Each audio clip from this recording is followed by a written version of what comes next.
On this episode, we talk about switching from account to account to account on the gram. We talk about some T-Swift and Crossroads music, and we talk about other stuff. You ask questions, and I answer them. This is the Ask Gary V Show.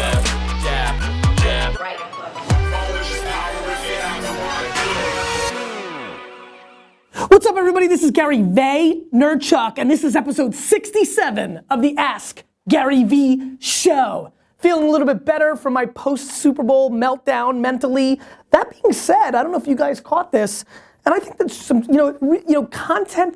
content. Like, didn't even take a shower, my hair looked like crap, like I wasn't in the best mood, but many people on the Twitter and in the comments talked about that being their favorite episode yesterday, and I think it had to do with actually good answers, that tie-in thing I did, which is awesome. Big shout out to everybody who's listening on the podcast. Been noticing there's a little momentum going on there, and still really debating if I should do some original content on the podcast. And are we gonna do the Snapchat original content today? Are we gonna answer a couple really quick?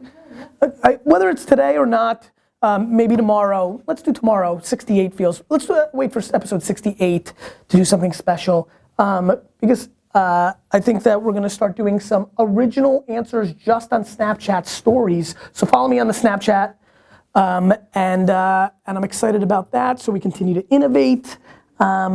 And I'm in a really good mood, so let's get into episode 67. Rob asks, on Facebook, the separate business pages are easy to handle. On Twitter, I can switch between accounts on my iPhone with ease, but not on Instagram. Do I need separate accounts that the app hasn't made it easy to handle? Or is there a way to successfully use one account for all three things without it being jumbled and ineffective? Rob, this is a tremendous question, and what I love about this show, somebody in the comments said this is becoming more like a masterclass mentorship. And I think it's because we're doing very specific questions. That's what's great about Q&A. Oh, a couple things, by the way, real quick. D-Rock, Stefan, team, everyone. Great new video that just came out about, you're giving Stefan the credit? Give Stefan, right, because you did the new Twitter one that's about to come out later today too as well. We are crushing the video game. Show Stefan, and he's and Stefan, you look at him with the camera. It's like a little meta thing going on. Let's link that up right here. Will the Twitter video be up by the time this episode goes up? Great, let's put that over here, and that one's for you, D-Rock. And so a couple of new videos on why I love Twitter video, and more importantly, because it's just true, more importantly, the one is greater than zero thesis. These videos are great, they're top line thinking. This show is great because it's practitioner. Let's get to the answer because I'm being long-winded here. Twitter and Facebook do make it easy. Instagram's newer. Even though it's become humongous, people forget how young the company is. And it's a pain in the ass, much like was the pain in the ass for me with Wine Library and Gary Vaynerchuk, Gary V. And on Facebook, when I used to have personal pages before fan pages existed, and I maxed out my friends limit. That was a humble brag. So it's a pain in the butt, but I think you should separate the three. Instagram has become a safe haven for people to consume content. They don't want ads, they don't want to see things they don't want to see, and I think it's actually very important on Instagram specifically for you to segment out all three. I do think over time Instagram will figure that out as it evolves as a product, or maybe not, because they want to make that friction so people aren't hitting it too hard from too many different directions. But to answer your question practically, you need to create the three accounts, and it's gonna be a pain in the butt because you gotta sign out, sign back in, but it's not really that tough. Raphael asks, they say you should hire slow and fire quick. How many chances do you give your staff? Raphael, it's funny, on this show multiple times, I talk about the not being crippled by hiring somebody because if they're not good, I'll fire. The truth is, I have struggled for 15 plus years in my career, at least 22, 37. I would say for the first 15 years of my career, I was not doing a good enough job in the firing department, and it still is something I struggle with. It's just not fun. There's nothing worse than firing somebody. There's nothing good about it. I usually spend an extra 20 to 30 days just figuring out the justification of but they were, I'm like literally making up stuff to make myself feel better about it. So the truth is, the real answer for me is, we're slow to it. Even, it's one of the things I'm trying to get this company better at is, don't worry any VaynerMedia people watching, but look, I've definitely come to learn that you're doing the right thing for them as well, because you're just dragging out the process and they're not growing and nothing good is gonna come of that. But the answer practically is I use my intuition. I really do. Like, you just have to make a gut call sometimes on, can you give this person one more chance? We are not in the 1, 2, or even 3 strike policy here at Vayner. We have enormous continuity, and some of it has to do with the way we fire, in my opinion. I think people see us trying to handle things with empathy and grace. And one thing I'm very proud of is when people are let go here, people aren't that surprised, right? And so people are paying attention, but you don't want to hold on too long, because then you lose the trust of all the great people. And so, I don't think there's a set answer. You got to go on your intuition. I think the more interesting answer is, do you think you have the EQ and the people skills and the intuition to do it? And if you don't, who do you think has it, and empower them to do it? That's the more interesting part. And by the way, that could go left field. I would tell you that if I didn't have that skill, in my early days of Wine Library, I would have courted my mother to come in and be that person, because I knew she could do it. So even think outside of your employee base. It might be a friend who is not happy in their job, but they have the best people skills you've ever seen, and maybe you bring them in for a pseudo HR doing other things, and you want them to handle that.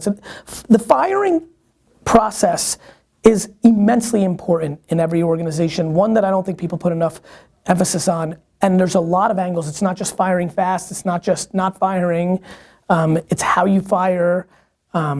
We've been letting some people go, at least recently, throughout the last 3 or 4 months, and I usually am not that close to it anymore, because I'm very much trying to scale this, but I make sure that I reach out a week or 2 later when I find out to that person and thank them for, if they were here for a day. All those things matter.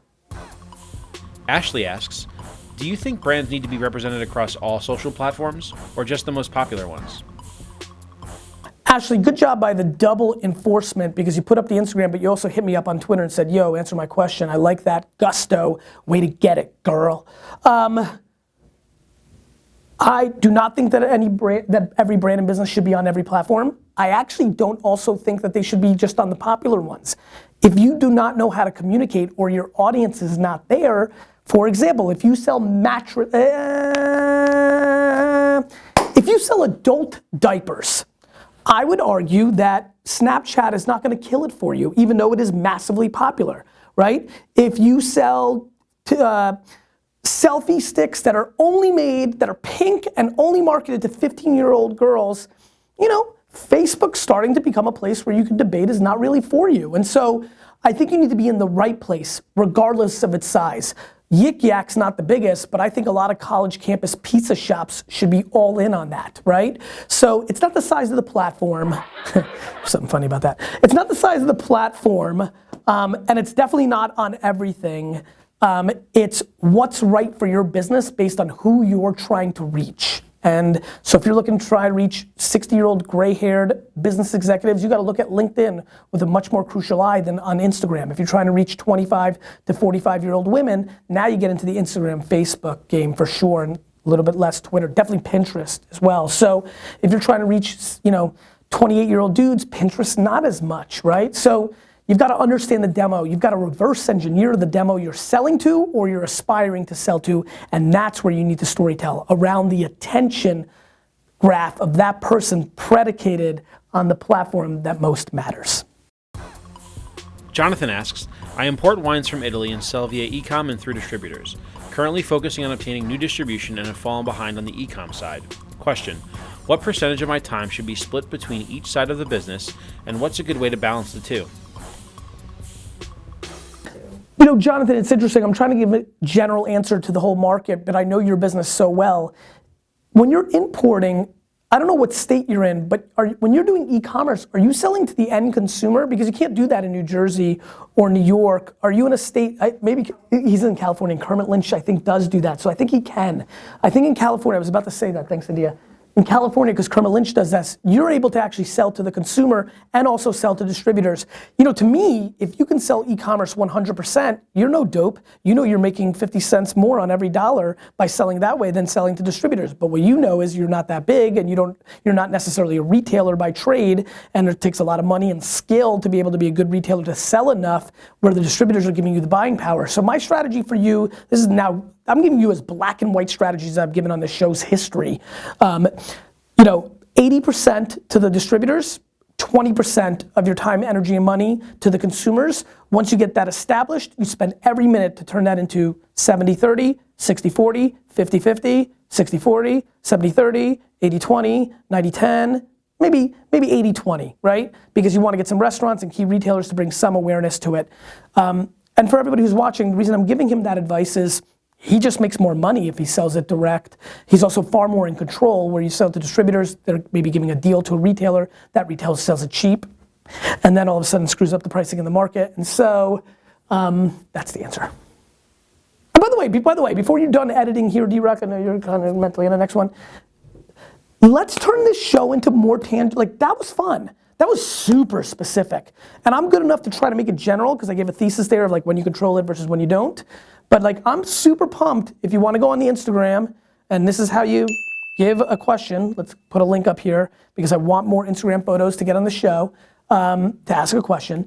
You can go very specific. Don't feel the pressure of making it broad. If you're like, how do I pick this needle out of this haystack in my farm in Nebraska, in Chauncey, Nebraska, with my pig named Don? I mean, go detailed. I know that was a weird example, but you get the gist. Casey asks, hey Gary, I'm smiling in this pic, but really I'm holding back tears, and my heart is heavy because Seahawks lost, and I bet $225. I've listened to Drake, The Weeknd, Jhene Aiko, and even PartyNextDoor, but the pain is too much. How do I cope? Casey, I hear you, man. I've got a couple pieces of advice. You know, you should probably do what I do, which is heavy rotation of 2 songs, one from Bone Thugs and Harmony and one from T Swift.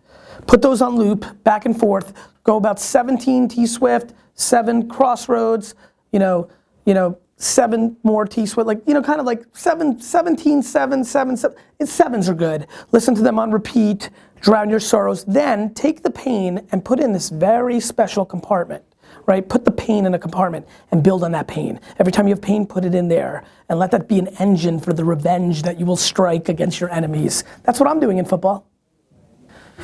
Question of the day. I expect you just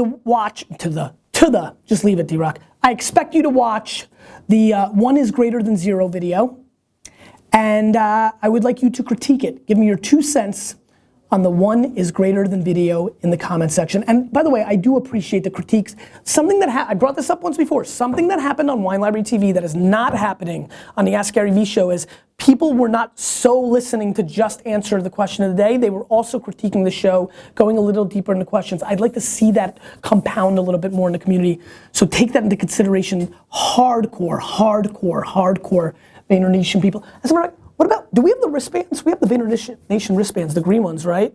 I want to start randomly awarding some people that are doing the right things in the comments with like, so as a matter of fact, Andrew, do me a favor. Over the next week or 2, watch the community comment section, see who you like, what's going on, reach out to them directly, and get their address, and let's send out some wristbands. Cool. We'll get into that. You keep asking questions, I'll keep answering. Yeah, that was fun. I smiled too, because D-Rock smiled. He knew exactly what I was doing. India smiled too, she's like, more content.